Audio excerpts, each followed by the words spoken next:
আসসালামু আলাইকুম and welcome. Actually Facebook পেজের থ্রুতে হোক বা ইউটিউব চ্যানেলের কমেন্টের থ্রুতেই হোক প্রচুর পরিমাণে একটা কোশ্চেন নতুনদের কাছ থেকে পাই যে ভাইয়া প্রিলিমিনারির ক্ষেত্রে আসলে পড়ার রুটিনটা কেমন হওয়া উচিত। এটা কি প্রত্যেক ঘন্টায় ঘন্টায় চেঞ্জ করে আমরা পড়বো সাবজেক্ট, নাকি হচ্ছে কয়েকদিন যাবত একটা সাবজেক্ট পড়বো, নাকি প্রতিদিন সব সাবজেক্ট পড়বো, রাতে পড়বো নাকি দিনে পড়বো? এই ধরনের একটা কনফিউশন সবসময় কাজ করে থাকে। তো সেই জন্যই হচ্ছে আমাকে, যেহেতু আমার ভিডিও কিছু মানুষ দেখেন, এই জন্য এই টপিকটা নিয়ে আজকে ভিডিও বানানো। যারা অলরেডি এক্সপার্ট বা প্রিলিমিনারি কোয়ালিফাই করে ফেলেছেন তাদের এই ভিডিওটা দেখার দরকার নেই, তবে যারা নতুন হোপফুলি আজকের ভিডিওটা দেখলে আপনারা বেনিফিটেড হবেন। আমি আমার পার্সোনাল কিছু ওপিনিয়ন শেয়ার করি। ফার্স্ট কথা হচ্ছে, এখন আমরা সেই পরিমাণ ছোট নাই যেমন ছোটবেলায় আমরা রুটিন করতাম না, সকাল 7টা থেকে 8টা হচ্ছে উঠে ম্যাথ করব, তারপরে 8টা থেকে 8:30 পর্যন্ত নাস্তা করব, 8:30 থেকে এত পর্যন্ত এই টাইম করব। তো ওই ধরনের রুটিনটা আমার মনে হয় যে বিসিএস এর ক্ষেত্রে খুব একটা ইফেক্টিভ হয় না, কারণ ছোটবেলায় আমাদের স্কুল থাকতো, তারপরে হচ্ছে প্রাইভেট থাকতো, আদার্স মানে কাজ থাকতো। কিন্তু আমরা বিসিএস প্রিপারেশনটা যখন শুরু করি, প্রিলিমিনারি মেইনলি, আমরা দেখা যায় যে প্রথম 1 থেকে 1.5 বছর সব কিছু কাজ বাদ দিয়েই হচ্ছে পড়াশোনাটা করি বা হচ্ছে প্রিলিমিনারিতে ফোকাস করি। এই জন্য হচ্ছে এই ধরনের রুটিনটা খুব একটা ইফেক্টিভ না। এখন তাহলে ইফেক্টিভ কি? দুই তিনটা ক্ষেত্রে এখানে হচ্ছে আমাদের চেঞ্জেসটা আছে। প্রথম কথা হচ্ছে যে সব সাবজেক্টই প্রতিদিন পড়বো, নাকি একটা একটা করে সাবজেক্ট শেষ করব তারপরে অন্যগুলো ধরবো। এটা হচ্ছে প্রথমে যারা একদম বিগিনার তাদের জন্য। দ্বিতীয়টা হচ্ছে যে ভাইয়া আমি তো ভোরে উঠতে পারি না, রাত জেগে পড়াশোনা করি। অনেকে আবার বলে যে আমি রাত জাগতে পারি না, তো এটার ক্ষেত্রে করণীয় কি? তৃতীয়টা হচ্ছে আমাদের টার্গেট ফিক্সড করে পড়াশোনা করাটা কতটা ইম্পর্টেন্ট, এই তিনটা জিনিস। তো প্রথম ক্ষেত্র যে আমাদের প্রতিদিন সব সাবজেক্ট পড়া উচিত নাকি একটা একটা করে সাবজেক্ট ধরে ধরে শেষ করা উচিত। তো আমি এই ক্ষেত্রে বলবো যারা একদমই নতুন তারা একটা একটা করে সাবজেক্ট ধরে ধরে শেষ করলে আমার মনে হয় বেশি উপকার হয়। তবে দুইটা ক্ষেত্রে বা তিনটা ক্ষেত্রে আলাদা। কি কি ক্ষেত্রে আলাদা? ফার্স্ট কথা হচ্ছে ম্যাথ। ম্যাথ আমাদের সাবজেক্টে প্রতিদিন রাখতে হবে। দ্বিতীয় কথা হচ্ছে ইংলিশ গ্রামার। তৃতীয় কথা হচ্ছে বাংলা ব্যাকরণ। এই তিনটা সাবজেক্ট যেহেতু একটু বোঝার সাবজেক্ট এবং প্রতিদিন প্র্যাকটিসের মাধ্যমে ভালোভাবে আয়ত্তে আসে, এই জন্য সাপোজ আমি আজকে থেকে পড়াশোনা শুরু করলাম বিসিএস এর, আমি আজকে থেকে 10 দিনের টার্গেট নেব বাংলাদেশ অ্যাফেয়ার্স শেষ করার জন্য, রিডিং পড়ে শেষ করার জন্য। পড়া কিভাবে কমাবো বা হচ্ছে আদার্স ব্যাপারগুলো কিভাবে পড়বো, এগুলো সম্পর্কে অলরেডি আমার ইউটিউবে ভিডিও দেওয়া রয়েছে, একটু দেখে নেবেন যদি ইচ্ছে হয়। আর তারপরে হচ্ছে কথা হচ্ছে যে আমরা এই তিনটা সাবজেক্ট প্রতিদিন পড়ার রুটিনে রেখে 10 দিনে বাংলাদেশ অ্যাফেয়ার্স শেষ করব, হয়তো বা 7 দিনে ইন্টারন্যাশনাল অ্যাফেয়ার্স শেষ করব, 5 দিন বা 6 দিনে সায়েন্সটা শেষ করব। এরকম করে ফার্স্ট বার আমরা 2 মাসের মধ্যে কমপ্লিট করার একটা চেষ্টা করব। তো 2 মাসে যদি আমাদের একবার সিলেবাসটা কমপ্লিট হয়, পড়া কমিয়ে যদি আমরা পড়তে পারি, পরবর্তীতে কিন্তু আমরা অল্প সময়ের মধ্যে, ধরেন 1.5 মাসের মধ্যেই আরেকবার রিভিশন দিতে পারবো, পরের বার 1 মাসের মধ্যেই দিতে পারবো। তবে ফ্যাক্ট হচ্ছে যে প্রথমবার যখন পড়বো তখন আলাদা আলাদা একটা একটা করে সাবজেক্ট পড়বো, কিন্তু দ্বিতীয়বার থেকে যখন পড়বো বিষয়গুলো একটু একটু করে জানা থাকবে, তখন আমরা একটা ভার্সেটাইল রুটিন করতে পারি যে আজকের দিনে আমরা বাংলাদেশ, ইন্টারন্যাশনাল আর ভূগোল পড়বো, কালকে আমরা বাংলা সাহিত্য, ইংলিশ লিটারেচার এবং মানসিক দক্ষতা পড়বো। তো এই গেল তাহলে ঘটনা যে আমার মনে হয় যে একদম যারা বিগিনার তারা একটা একটা করে সাবজেক্ট ধরেন আর শেষ করেন, তারপরে যখন একবার দুইবার পড়া হয়ে যাবে তারপরে আমরা মিক্স আপ করে রুটিনটা তৈরি করতে পারি। এটা হচ্ছে একটা ক্ষেত্রে। দ্বিতীয় ক্ষেত্রে হচ্ছে রাত জেগে নাকি ভোরে। আমি একদম পার্সোনাল অভিজ্ঞতা থেকে বলি, 43তম বিসিএস প্রিলিমিনারির আগে আমি 3টা মাস মানে এরকম কেন জানি অভ্যাস হয়ে গিয়েছিল, আমি রাত 11টার মধ্যে ঘুমিয়ে যেতাম, 4টা 4:30টার মধ্যেই ঘুম ভেঙে যেত। তো এই ক্ষেত্রে হচ্ছে আমি বলবো যে ভোরবেলার পড়াটা আসলেই খুবই ইফেক্টিভ একটা পড়া। মানে এই পড়াটা পড়লে আসলে মনের মধ্যেও একটা শান্তি কাজ করে, অন্যরকম একটা ফিল কাজ করে, ফজরের নামাজটা পড়লে আরও ভালো লাগা কাজ করে। তো এই দিক থেকে মানসিক শান্তি। এখন অনেকের ক্ষেত্রে আমাদের এখন এমন হয়েছে যারা বিশ্ববিদ্যালয় থেকে পড়াশোনা করেছি বা হলে থেকেছি, আসলে এই রুটিনটা কন্টিনিউ করাটা খুবই কঠিন। আমরা রাত জেগেই পড়াশোনা করি মূলত। তো আমিও এখনও ওই সেমই রাত জেগেই পড়াশোনা করা হয়। তো যার কারণে আমার মনে হয় যার যেটা অভ্যাস সে সেইটা নিয়েই কন্টিনিউ করেন, একটু চেষ্টা করেন 3-4 দিন 5 দিন 6 দিন একটু চেষ্টা করেন যে সার্কাডিয়ান সাইকেলটা চেঞ্জ হয় নাকি।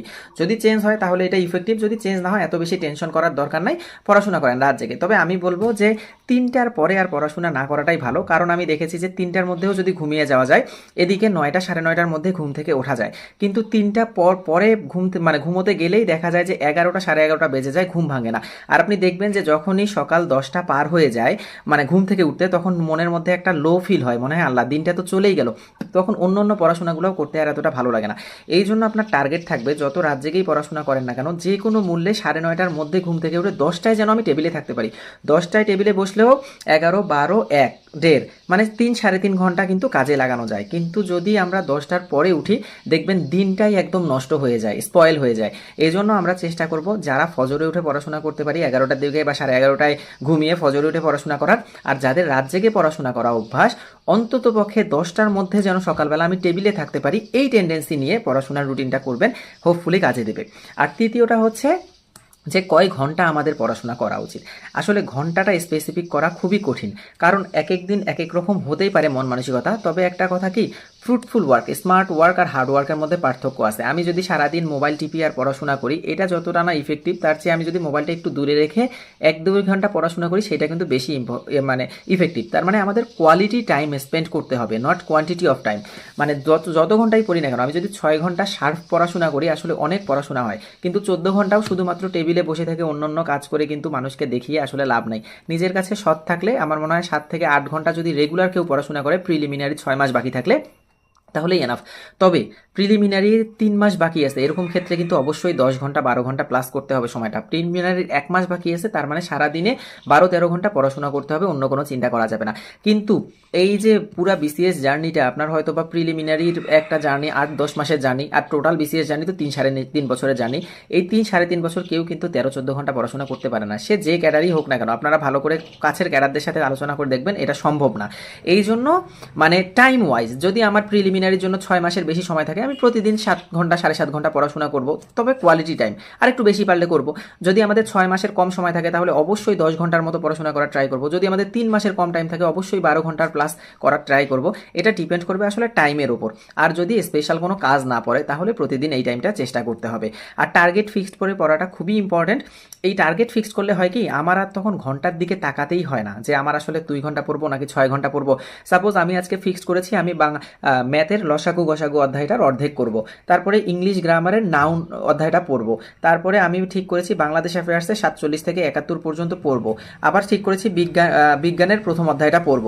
সো এইরকম যদি আমাদের রুটিন ফিক্সড করা থাকে তাহলে দেখবেন আপনি সকালে উঠে 1.5 ঘন্টার মধ্যে সম্ভবত ম্যাথটা শেষ করে ফেলেছেন, টিক দিচ্ছেন, এরপরে আরেকটা শেষ করছেন, টিক দিচ্ছেন।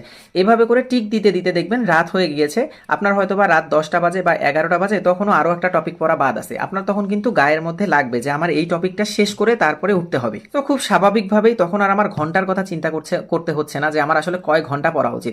যতক্ষণে আমার টপিক শেষ হবে ততক্ষণে পড়া শেষ। এখন আমার টপিক যদি 7 ঘন্টায় শেষ হয়ে যায় তাহলে 7 ঘন্টায় আজকে আমার পড়া শেষ। আমার টপিক শেষ করতে আজকে কোনো কারণে 10 ঘন্টা প্লাস লাগছে, তাহলে আমি 10 ঘন্টাই পড়বো মনোযোগ দিয়ে। তো এই হচ্ছে মোটামুটিভাবে রুটিন সম্পর্কিত কথাবার্তা। আমি যদি একটু সামারাইজ করি তাহলে এই যে প্রতি ঘন্টায় ঘন্টায় রুটিন চেঞ্জ করার ব্যাপারটা আসলে বিসিএস এ সম্ভব না, যে আমি 7টা থেকে 7:30 পর্যন্ত পড়বো, 7:30 থেকে নাস্তা করবো, একটা সময় গোসলে যাব, এরকম করার দরকার নেই। তবে প্রতিদিন সব সাবজেক্ট নাকি একটা, ওই যে বললাম যদি একদম বিগিনার হয় তাহলে আমার মনে হয় যে ম্যাথ, বাংলা ব্যাকরণ, ইংলিশ গ্রামার এই 3টা প্রতিদিন রেখে একটা একটা করে সাবজেক্ট শেষ করা ভালো। এর পরবর্তীতে ভার্সাটাইল ভাবে রুটিনটা করা ভালো।